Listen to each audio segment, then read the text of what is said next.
We're here with Justin Marchand. If you'd like to introduce yourselves, tell us who you are, who you work with, and what you're doing here. Sure, miigwetchark. Biwaneg Indigenous Megazido Dem, Bawa Tingin Donjaba, Metis-Anishinaabe. My spirit name is Fire Rock. My name is Justin Marchand, and I'm the CEO of Ontario Aboriginal Housing Services. Right on. So tell us a little bit about the Indigenous housing services. Sure, yeah, thanks. I think one of the places where I like to start is our governance, because we have a really unique governance structure that is really grassroots oriented. So we have 3 director member organizations on our board of directors. So we have the Ontario Federation of Indigenous Friendship Centres, the Métis Nation of Ontario, and the Ontario Native Women's Association. And each of those organizations appoints 2 members to our board. So that really ensures that we have that what we do on a daily basis and in our long-term planning really reflects the community's needs and the community's desires for what they want to see for urban Indigenous housing long-term. So that's briefly on our governance. In terms of what we actually do, that's our mission is to provide safe, affordable housing for urban Indigenous people living in Ontario. So we do that through a variety of various programs and initiatives. What cities do you cover? I mean, I'm sure you have houses all over in Toronto, Barrie, etc.? Sure, yeah. We have houses and services in just about every urban and rural city or town municipality in Ontario, with the exception of Toronto, which is something that we have to work on, but there's some historical reasons for that. But we're up to Moose Factory Island. You need a snow machine or a canoe to get to some of our houses. We're west of Kenora, down to the Windsor area, and going east, we're Cornwall, and then basically every point in between. Amazing. So I think you've touched on it a little bit there with it's just to put a roof over somebody's head. But how do you, what is that ultimate goal? Is it just that safety? How would you describe that? Yeah, no, good question. I mean, yes, that physical structure of a house or apartment, a unit is absolutely needed. We like to say, though, that we also want to support the creation of a home, which means something so much larger than just the physical structure of the house. And we know we can't do that alone, so we do that in partnership with urban Indigenous organizations like Friendship Centres, and work together to try to bring best as we can a holistic view to providing housing. Okay. Holistic. How so? Can you explain that a little bit more? How holistic? For sure. So, I mean, absolutely, we need, just from physical needs as a human, we need that physical safety. So we need that structure to be able to put our head down at night and know that we are physically safe. But safety is so much broader than just physical safety. There's cultural safety, emotional safety, mental safety, that are all critically important to our overall well-being. So how we can integrate programs and supports to make sure that somebody truly does feel safe in their own home is something that we try to do. Of course, there's some individuals who I guess we're all at different points in our life, and so we all may need or may not need various levels of support. So we have to keep that in mind too. Just a bit of respecting where people are at. Absolutely. Yeah. So you say with programs, obviously, I think for me, when I just hear the housing, I think, oh, well, you must just offer them houses and that's it. Do you do anything else where you get these people and try to incorporate them in some sort of programming or group program? What else do you provide in that sense? Yeah, absolutely. So, yes, property management from just a strictly landlord-tenant, black and white legal relationship. That property management is the core of what we do. We own and manage over 2,500 homes right across the province. So we have a responsibility to make sure that those homes are physically and environmentally safe. But we also, to your point, have numerous programs. We've got a tenant support worker function. We have a supportive housing team that does a lot of street outreach. That's particularly centered in northeastern Ontario right now. We have different programs to help people move out of the homes that we rent. So, for example, we don't want people to ever feel that they are trapped in our rental housing. So if there's individuals that have a desire, a goal, a dream of home ownership, for example, then we have programs to support people getting out of rental housing if that's what they want to do. For individuals that currently own their own home, we have a repair program. So if you need help changing your roof, or you need a new heating system, or perhaps your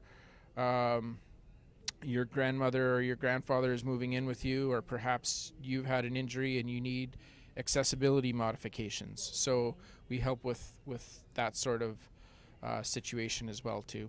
That's pretty big, because I feel that's the biggest step in homeownership. My dad's the type of guy where you figure as soon as he was born, he knew how to put a roof on a building. And you're like, well, if I ever look to own a house, what am I going to YouTube this? Yes. So you're providing those where, okay, we'll teach you how to do these repairs and things that you might not have had access to for XYZ reason, or just learned as you were growing up. That's amazing. We also have one thing that we're excited about, relatively new in the last year.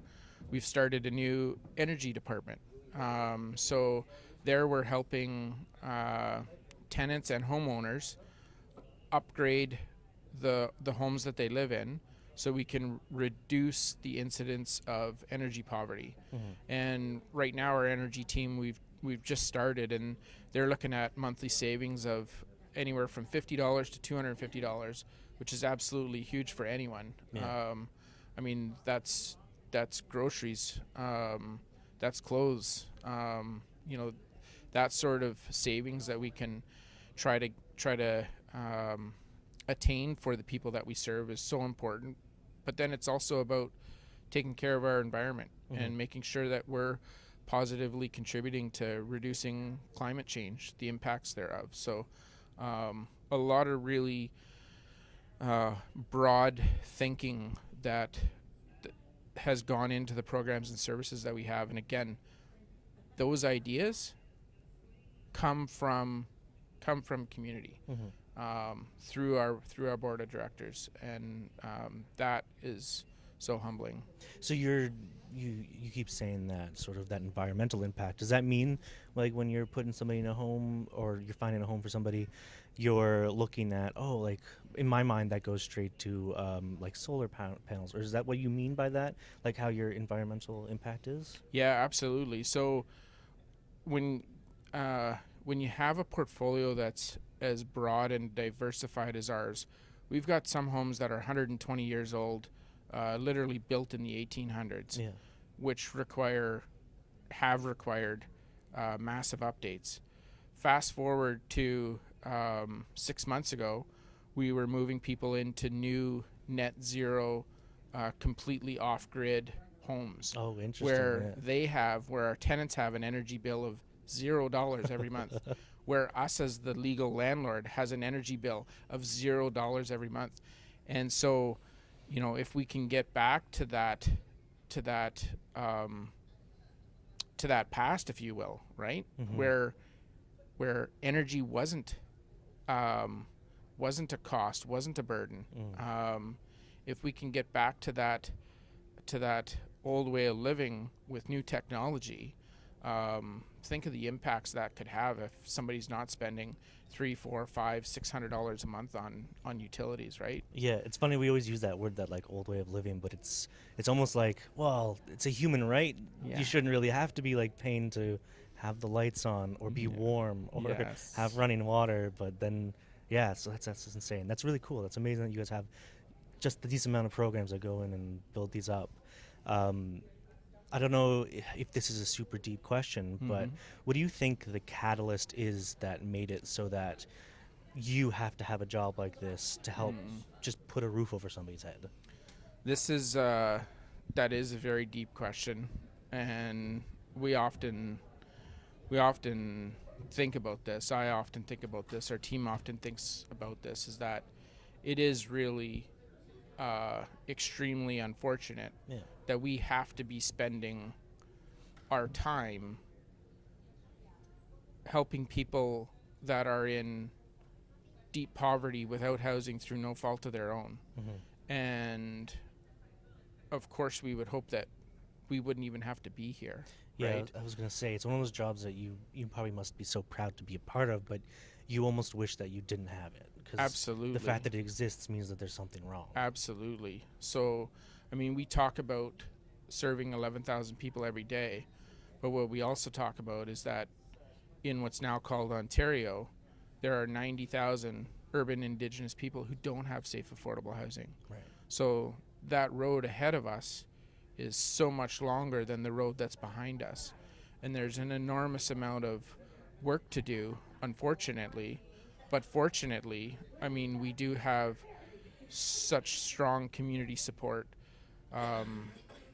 People, you know, the issue of housing, and I'll just kind of talk about just from a broader societal perspective right now, the issue of housing has been catapulted to the front of the newspaper. It's on headlines of major newspapers every week now, and that, to your point, Eric, I think is, we say it's, you know, unfortunately fortunate that it's on the front page.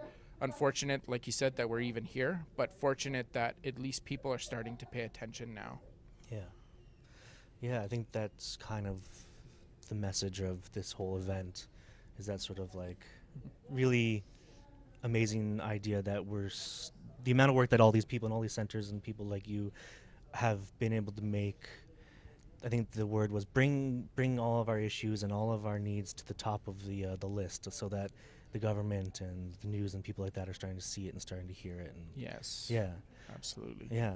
Well, thank you so much for sitting down with me. Is there anything for the viewers that you would encourage them to go see? Your website, anything like that? Any programs that they can become a part of, things like that? Yeah, absolutely. Our website is Ontario Aboriginal Housing .ca.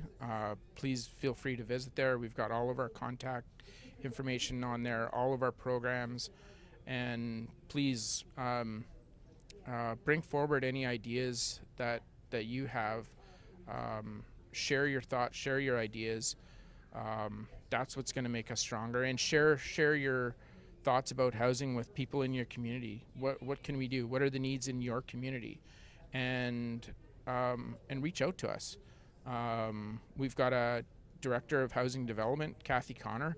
She focuses her day and night on bringing new housing online, and that starts with community involvement. So any community members out there, whatever needs you're seeing and priorities, of course there's many, but the priorities that you're seeing for your community, please bring that forward, and we're more than happy to sit down and start that process with you. Amazing. All right. Miigwech. Miigwech.